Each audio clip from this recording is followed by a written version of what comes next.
Well, welcome to another edition of More Bad News, brought to you, as always, by Camel Cigarettes. Take the Camel's Challenge. What have you got to lose? Smoke Camels for 30 days and see for yourself what this product can do for your life. Well, my friends, it's uh, New Year's Eve, and it's Shabbos.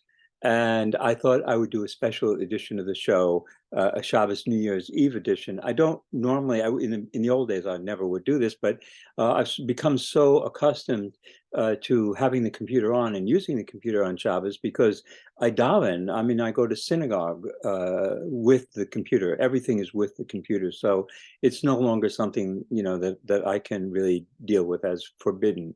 And being an atheist, really, my attachment to the tradition is entirely one of affection, so that I don't feel that I'm going to be punished and there's any kind of heaven and there's any kind of hell. But I still, when I went through my teenage, my bar mitzvah, I had this religious epiphany, this religious transformation. Many children at that age have this. They fall in love with their religion or with a religion. And what I fell in love with, first of all, I came from an abusive home, so I moved out of this abusive home. And by the way, I loved my parents, my father, but I moved out of this of my home and into Yeshiva Chavetz Chaim, which was a very small cloister-like school where we lived there. There were about 60, 70, 80 children in the school. They had actually probably 60 because they had 3 grades, 10th, 11th, and 12th, and then they had a base medrash. And so we slept in the school, we lived in the school, we ate in the school, everything was in the school, and the rabbis were effectively in loco parentis. And my rabbi, Rabbi Zachariah Fendel, really was a surrogate father at a time that I was desperately seeking a surrogate father, and he was a fabulous, wonderful surrogate father. So I began studying the Talmud, and the wonderful thing about studying the Talmud, especially at Chavetz Chaim, was that it was very clear. We're studying the Talmud. We're studying this text that is ancient, and we're not studying it in order to become rabbis. We are not studying it in order to become lawyers. We are not studying it in order to sharpen our heads. We are studying it lishma. We're studying it for its own sake, because the universe exists for the sake of Torah. And if we didn't study the Torah, the entire universe wouldn't exist. So it was like, but the point that came through was that we don't study this because it's a tool for something. It's intrinsically valuable to do. And when you're facing extinction, when nothing seems to matter, that doesn't affect studying the Talmud at all. You can still study it lishma. And it was my first love, the first love of my life, which I'm returning to. And my dream, my hope is that I will have enough time to complete the 2,711 pages of the Talmud. It takes about 7 years and a little plus a little. So I'm hoping that I'll have that time. And anyway, we are now studying the portion of the Gemara, the Seder of the Gemara, called Nedarim, which is vows. One of the things that I would commonly say was, to Isaac, for example, when he was young, I would say, "Well, I'll play with you tonight, bli neder." And the whole idea was to always say bli neder, that is, I'm not making this into an oath. You don't want to casually bind yourself to something and then not be able to fulfill it. That would be very, very bad. And I'm studying the Gemara, Nidarim, which is all about Nidarim, about neders. And we say beli neder because you don't want to commit yourself like this, because not fulfilling a commitment that you make is just like eating pork. It's just like it's a terrible sin. So this is a little piece. Once again, the news this last week has been very bad. And there's certain things that I try to stay away from. I just can't deal with. But this was a story in I-24 News. I-24 is Israel 24. I-24, it's just a new streaming service. And I like it because they have just like little stories. They don't go into huge depth or anything. But this one struck me as really a nice summary. It's only a few paragraphs. And it's written by Bianca Zanini. One of the things that we learned from the Gemara is, if you can attribute the words to somebody, you want to give them credit. So Bianca, thank you. And the article says 2022 climate crisis fast reaching a climax. And it says, everyone knows the story of the frog in a slowly boiling pot of water, the temperature rising so slowly that the little green animal doesn't notice until it's too late. Now replace the frog with humanity and the boiling water with an increasingly heated planet. And the main difference is we've been warned. 2022 marked 30 years since the release of the World Scientist Warning to Humanity, a document signed by more than 1,700 scientists sounding the alarm. Since then, there has been a 40% increase in global greenhouse emissions, and the scientific community is calling code red. It was a year of extreme weather conditions, record-breaking heat starting early in India and Pakistan, with an average temperature climbing as high as 100 to their highest in 122 years, and reached 60 degrees Celsius or 140 degrees Fahrenheit. Shortly after the heat wave was followed by a massive monsoon flooding, which left a third of Pakistan underwater, displaced more than 30 million people, and affected 16 million children. Heat waves scorched through Western Europe, causing fierce wildfires in France, Spain, and Portugal, and severe drought in England, which led authorities to impose bans on using hose pipes. In China, the extreme conditions continued in 2020 and saw the first Winter Olympics ever to rely 100% on artificial snow. Meanwhile, drought and high temperatures dried up parts of the Yangtze River to its lowest levels in almost 2 centuries. And although the article doesn't mention it, here in the United States, in the West, we've also had 20, 30 years of drought. And Lake Mead and Lake Powell are now like about 50 feet. They fall 50 feet more and expected to fall by July. The dams that provide electric to 1-point-something million people, are going to just shut down. We're facing this, and I love this because they're all there, sitting and looking around at each other. All these people in these various states that depend upon on this water and this electricity, going, I don't know. They have no solution to it. The Israelis, in the meantime, solved their problem with water by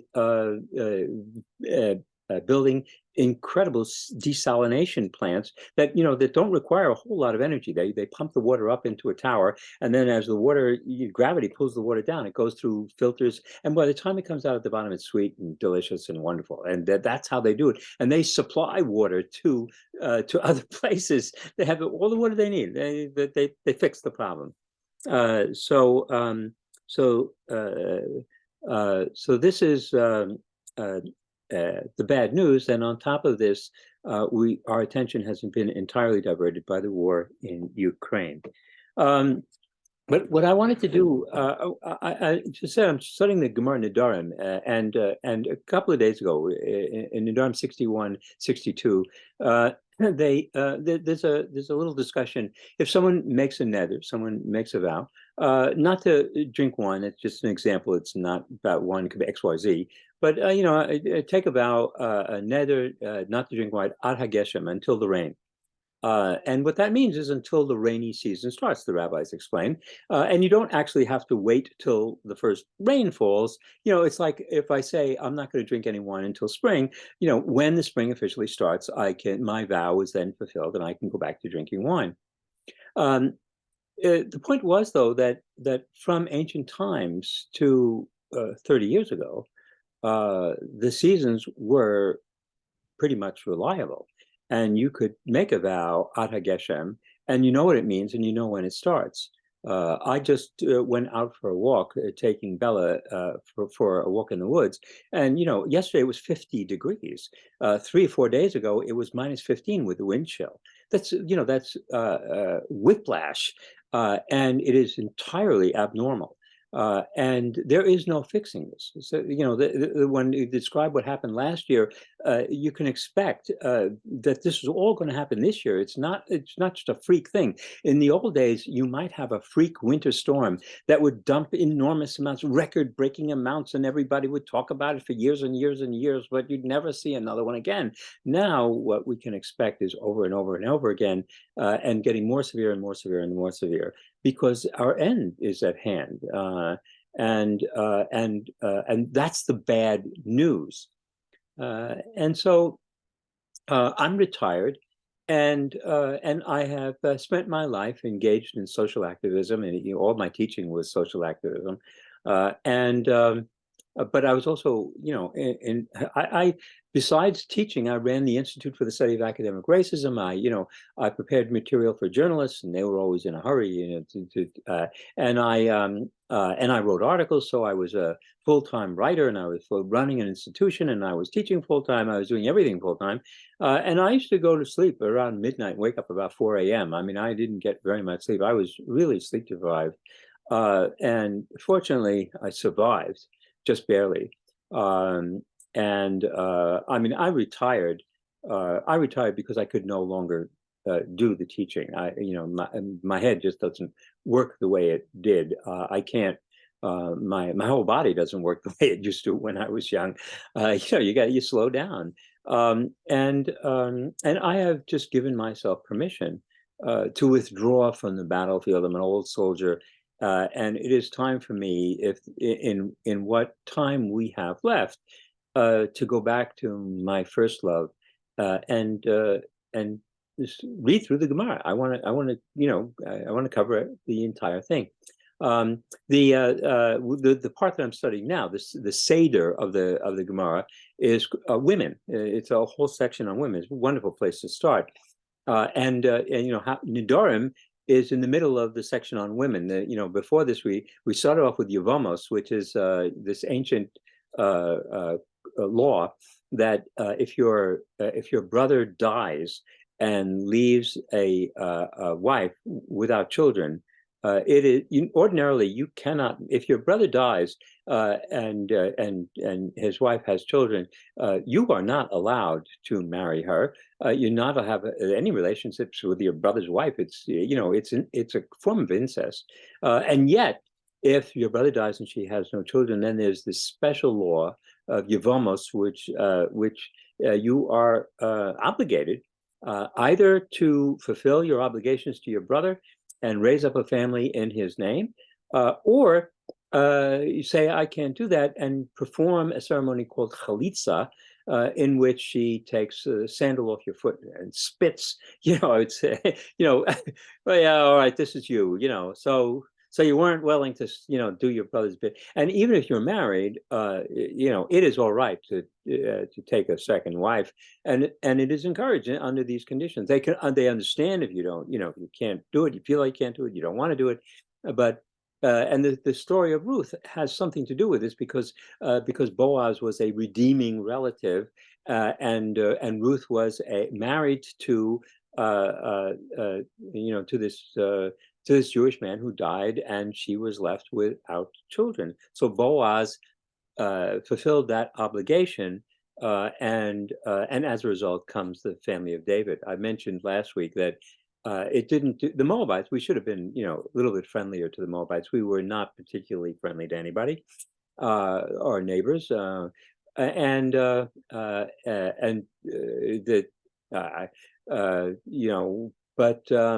so that what I was talking about last week was that our image of a Messiah was not somebody who would come and save our neighbors. A Messiah was somebody who would come and save us. We had enough problems on our own. If somebody could save us, then from Egypt or from our murderous neighbors, that was the dream of a Mashiach type.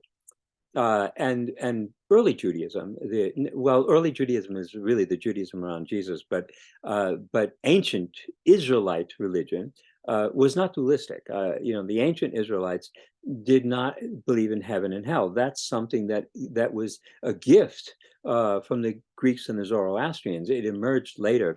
Although by the time that the Talmud is written, it is assumed that all of this goes back to God and to Sinai, and it was all there from day one, and so they go back and see it that way. But one of the themes of my show has always been that everything we thought we knew for sure has turned out to be completely untrue. And it took me a long time to divorce myself from beliefs that I had. And the very last one, the one that held on the longest, was a belief in redemption. I just believe that the end could not be this horrible disintegration, and finally I came to realize that no, the end is the end. I mean, it's everything ends. We're going to end. So there's no redemption. There's just extinction, and that is a normal process, just like death is a normal process.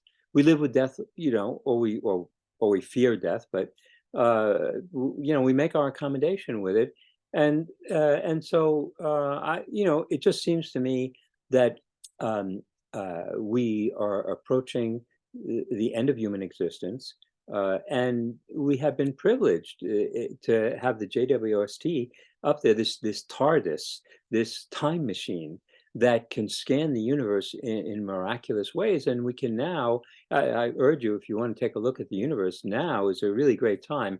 Go to YouTube and take a look at Journey Through the Universe or something like that, and see the expanse of the universe as we now understand it to be. Everything we thought we knew for sure has turned out to be completely untrue. And you can understand that when we started out looking up, we were the center of the universe. That was pretty obvious. We had no idea our place in the universe. And it took a long time to get to where we are now. And it's just a little bit difficult for the average person to contemplate and to integrate and to understand that there is no redemption, there is no heaven, that nobody's going to come and save us, and that the process of extinction is going to be extremely brutal. You can just see how much suffering, and the suffering is just growing up around us all the time, exponentially. And somehow you have to find a way to survive and insulate yourself if you want to survive and insulate yourself. I mean, I think, suicide is a perfectly good option if you just, if you can't stand it anymore. But and of course, I don't think this is a time that we should be bringing new humans into the world. Although I have new humans popping up around me, and what can you say? I mean, you kiss them, you love them, you hug them, you welcome them into the world, and you treat them as royally and tenderly and passionately and compassionately as you possibly can. But I just look at the children today, and I just there's no hope that they're going to have a normal life. Things are going to proceed as they have been, and things are going to become very dark. Darker and darker and darker until there's nothing more but darkness. However, we have a year in front of us, which I'm pretty sure we'll make it through. And what I intend to do is to get up every day and study some Gemara, and also go back through my history, because history, you understand the past only from the present. And so as the present approaches its end, you look back and everything looks different. It all has a different significance than it had when I first started this process. So I'm looking forward to that, and I'm looking forward to the new year with you. And I want you to know that I live a extremely isolated life, and the bare minimums that I have, like davening with a online minion, a YouTube minion, where nobody sees me and they can't hear me, and the few little contacts that I have is. Uh, Perfectly all right with me. It's enough. I mean, fortunately for me, I know Karen occasionally tells me that she's lonely. Uh, I I don't think I've felt lonely since this whole thing started. I really I enjoy the isolation and the peace, the ability to get up in the morning at 4 o'clock in the morning and sit here with my Gemara and study Nidorim. So if you make another Ad HaGeshem, just understand that the Geshem, when it comes, it might be a curse rather than a blessing. And we pray for the Geshem to be a blessing. And my prayer for you is a good year, a happy year, fulfilling year. I know that you're all out there younger than I am, and trying to do something. And so I wish you well in your endeavors. Uh, I'll see you next week with another edition of More Bad News.